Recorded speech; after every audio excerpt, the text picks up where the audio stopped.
The Gospel of John, Chapter 7.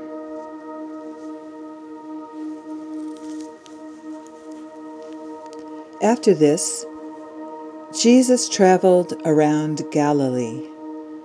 He wanted to stay out of Judea, where the Jewish leaders were plotting his death. But soon it was time for the Jewish festival of shelters. And Jesus' brothers said to him, "Leave here and go to Judea, where your followers can see your miracles. You can't become famous if you hide like this. If you can do such wonderful things, show yourself to the world." For even his brothers didn't believe in him. Jesus replied, "Now is not the right time for me to go, but you can go any time. The world can't hate you, but it does hate me, because I accuse it of doing evil. You go on.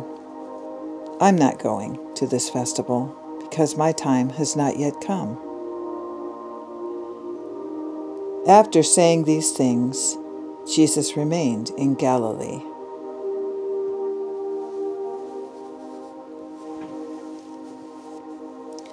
But after his brothers left for the festival, Jesus also went, though secretly, staying out of public view.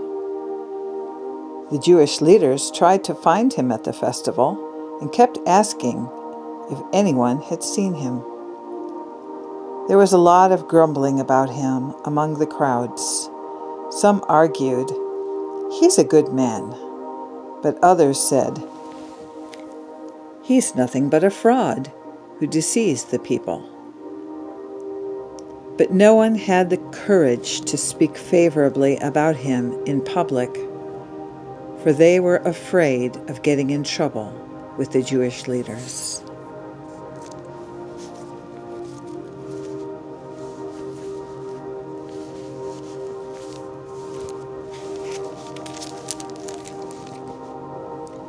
Then, midway through the festival, Jesus went up to the temple and began to teach. The people were surprised when they heard him. "How does he know so much when he hasn't been trained?" they asked. So Jesus told them, "My message is not my own. It comes from God who sent me. Anyone who wants to do the will of God will know whether my teaching is from God or is merely my own. Those who speak for themselves want glory only for themselves, but a person who seeks to honor the one who sent him speaks truth and not lies. Moses gave you the law, but none of you obeys it. In fact, you are trying to kill me." The crowds replied, "You're demon-possessed. Who's trying to kill you?"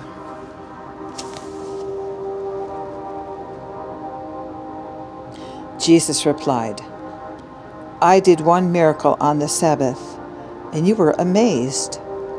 But you work on the Sabbath too, when you obey Moses' law of circumcision. Actually, this tradition of circumcision began with the patriarchs long before the law of Moses. For if the correct time for circumcising your son falls on the Sabbath, you go ahead and do it so as not to break the law of Moses. So why should you be angry with me for healing a man on the Sabbath?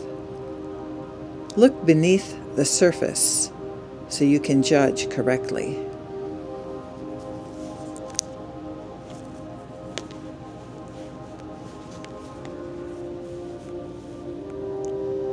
Some of the people who lived in Jerusalem started to ask each other, "Isn't this the man they are trying to kill? But here he is, speaking in public." and they say nothing to him.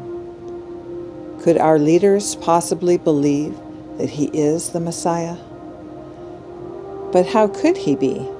For we know where this man comes from. When the Messiah comes, he will simply appear. No one will know where he comes from.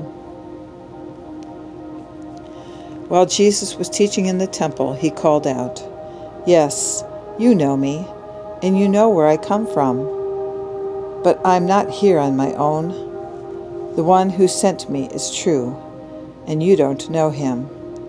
But I know him, because I come from him, and he sent me to you."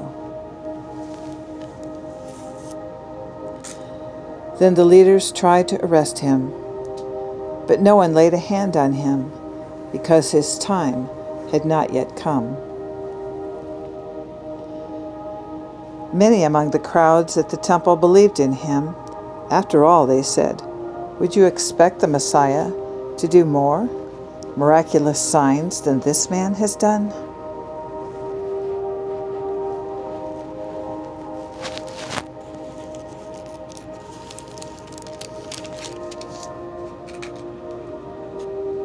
When the Pharisees heard that the crowds were whispering such things, they and the leading priest sent temple guards to arrest Jesus. But Jesus told them, "I will be with you only a little longer. Then I will return to the one who sent me. You will search for me, but not find me, and you cannot go where I am going." The Jewish leaders were puzzled by his statement. "Where is he planning to go?" they asked. "Is he thinking of leaving the country and going to the Jews in other lands? Maybe he will even teach the Greeks. What does he mean when he says, 'You will search for me, but not find me. You cannot go where I am going'?" On the last day, the climax of the festival, Jesus stood and shouted to the crowds, "Anyone who is thirsty may come to me.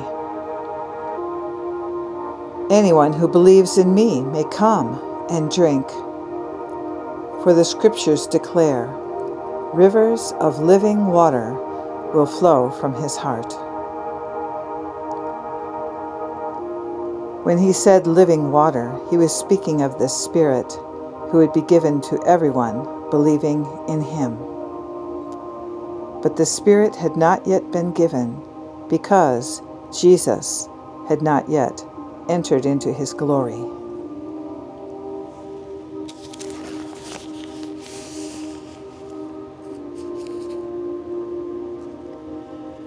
When the crowds heard him say this, some of them declared, "Surely this man is the prophet we've been expecting."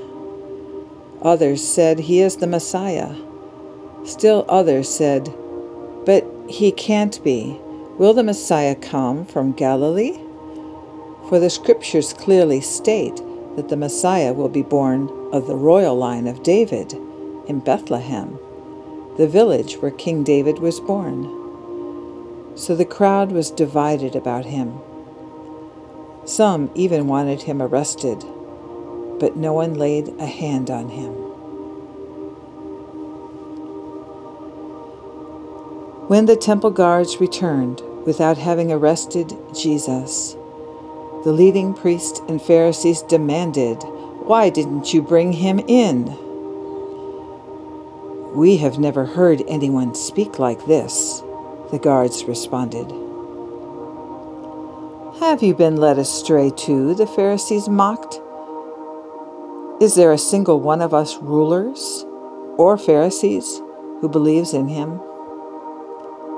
This foolish crowd follows him, but they are ignorant of the law. God's curse is on them."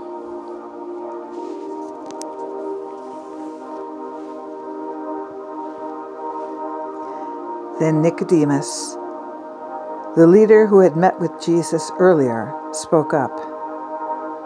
"Is it legal to convict a man before he is given a hearing?" he asked. They replied, "Are you from Galilee too? Search the scriptures and see for yourself. No prophet ever comes from Galilee." Then the meeting broke up and everybody went home.